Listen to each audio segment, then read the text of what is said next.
I've been having a lot of fun with these a lot of these cards from Standard that are Golgari, either from the Ravnica sets or also from more recent sets, all 8 set Standard. And I'm going to take what I've learned from playing them in Standard and then putting them in a Commander deck. Sometimes when I make a Commander deck, I haven't played that Commander deck simply because of an MTGO. Everybody's got really powerful decks, and there aren't really that many people playing it these days. But when I take the cards and I put them in Arena, I can go for a long time playing all the cards, seeing all the interactions, and I've done that for these 3 commanders.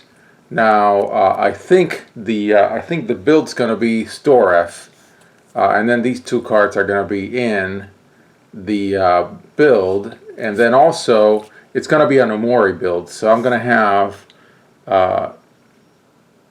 the same type, meaning they're all going to be creatures. So I'm just going to pick 60 creatures. And I've built this deck before, but I built it before M21. I'm not sure M21 is going to add that many cards. But now this is kind of like the final build for 8 set Standard. So this is really going to be a Storrev Umori build. And of course, I already have my companion. I'll set it aside. It's all creatures. That's why there's not a non-creature row. And these 3 have already been picked. Storrev is pretty good because when it deals combat damage to a player or a planeswalker, you can get something out of the graveyard that didn't land there at this turn. And I've done that. It's pretty good. Polo-Kranos is really good. And, I mean, it's super fun. The main thing when it lands as a 6/6, is you pay 1 black-green, and you eat up that 6/6, taking out critters on the board. Usually I use it for flyers, because this deck is going to have some flyers, but not that many. And then when it lands in your graveyard and you escape it, it comes in as a 12/12. So that's pretty good. This card is really fun. Izani is a late game play, sometimes a desperation play, but usually just a late game play. Hopefully by that time, nobody has decided to pick out cards, pick out creatures from your graveyards with something like a Scavenging Ooze. Scavenging Ooze? Yes, I think so. And nobody has decided to, has been able to exile your graveyard, and you got a bunch of creatures in your graveyard. Then you drop Izani, drops a bunch of tokens, and then you can pop a couple of the tokens for black-green each, and you draw a card and you gain 1 life. And yes, in the version in Standard, and I've loaded some games to my Arena playlist, which of course I know nobody watches those videos, and eventually I'll either trim it or take most of them down. But right now I use them just to understand my gameplay better. I catch mistakes. Sometimes you cast 1 card in the wrong order with another, or forget to use a specific interaction. So by now I've played these 3 cards a lot, so I understand pretty well how they work. So the Storrev, this is where we're at, and I'm gonna pick 60 creatures. Okay, I think I'm gonna go ahead because I have such a large selection. I actually have 100, I think about 120, almost 120 cards here. I'm just gonna pick the absolute best. Now I'm not sure if I'm gonna pick this guy, even though he's really good.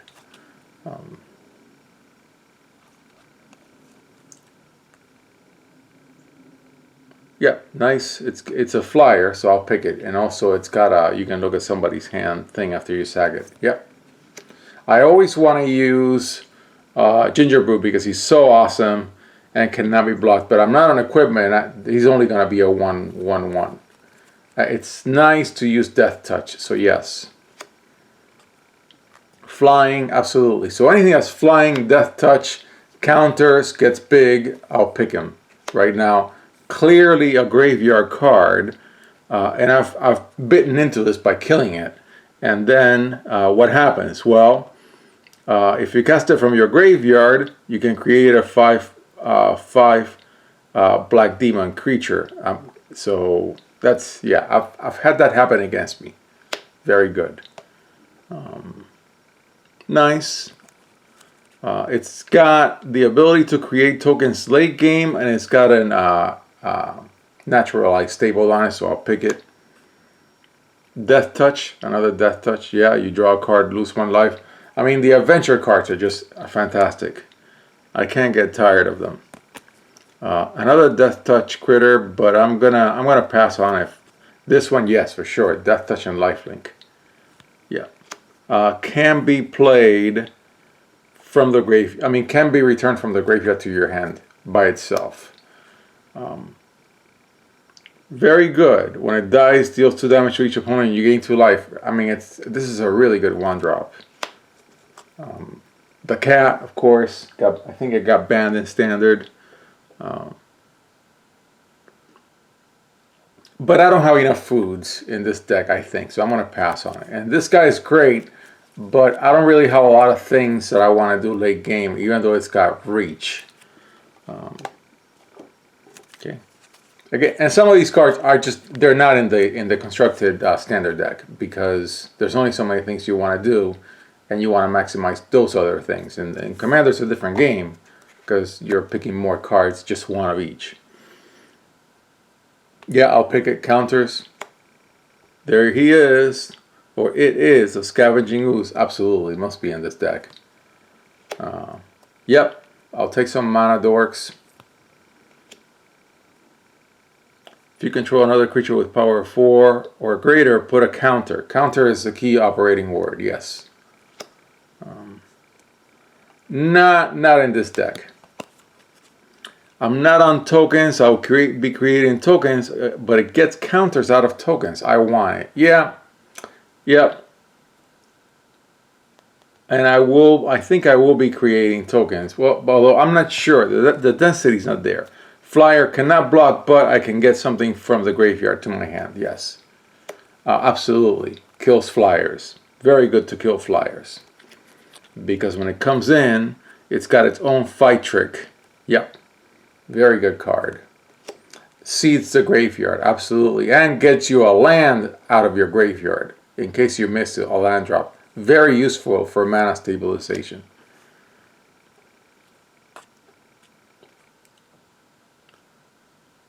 It's a nice trick, but I'm going to think about it. Yes, Mana Dork, I use it in the constructed deck. Very good. And mills, and it mills also.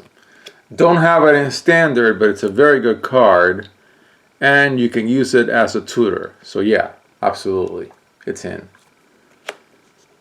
Nope. Return target creature from your graveyard to your hand. Yeah, absolutely. Yes, all day long. Top 4 cards. Not enough. Not enough. Yep, another Mana Dork. I'll take them. Yeah, a key card in the deck. Absolutely. Mills. For you, seats your graveyard and has Death Touch. No. Also another Death Touch guy and becomes a flyer when it dies.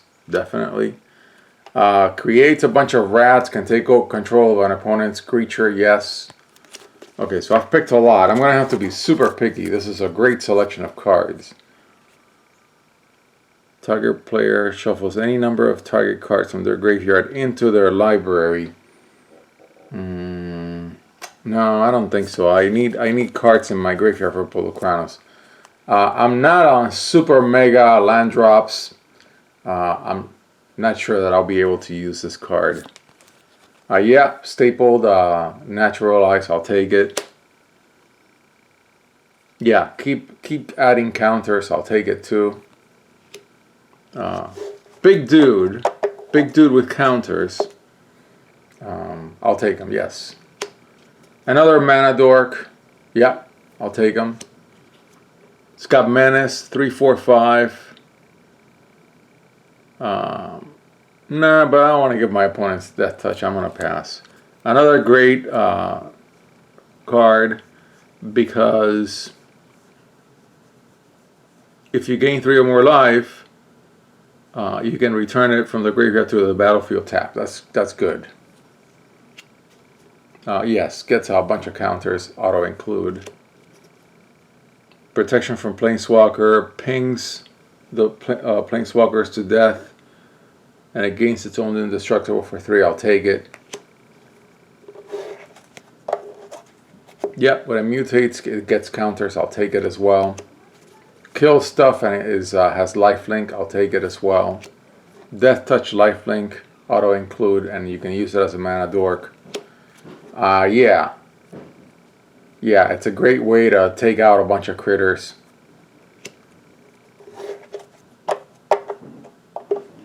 Sack 2 foods, draw a card. I'm gonna pass. It flies. Okay, so I'm gonna stop right here, and I'm gonna continue in another video. I've got my neighbor wants to go for a walk, and we're in a pandemic, and I gotta get out of the house. So in the next video, I'll continue looking through the creatures.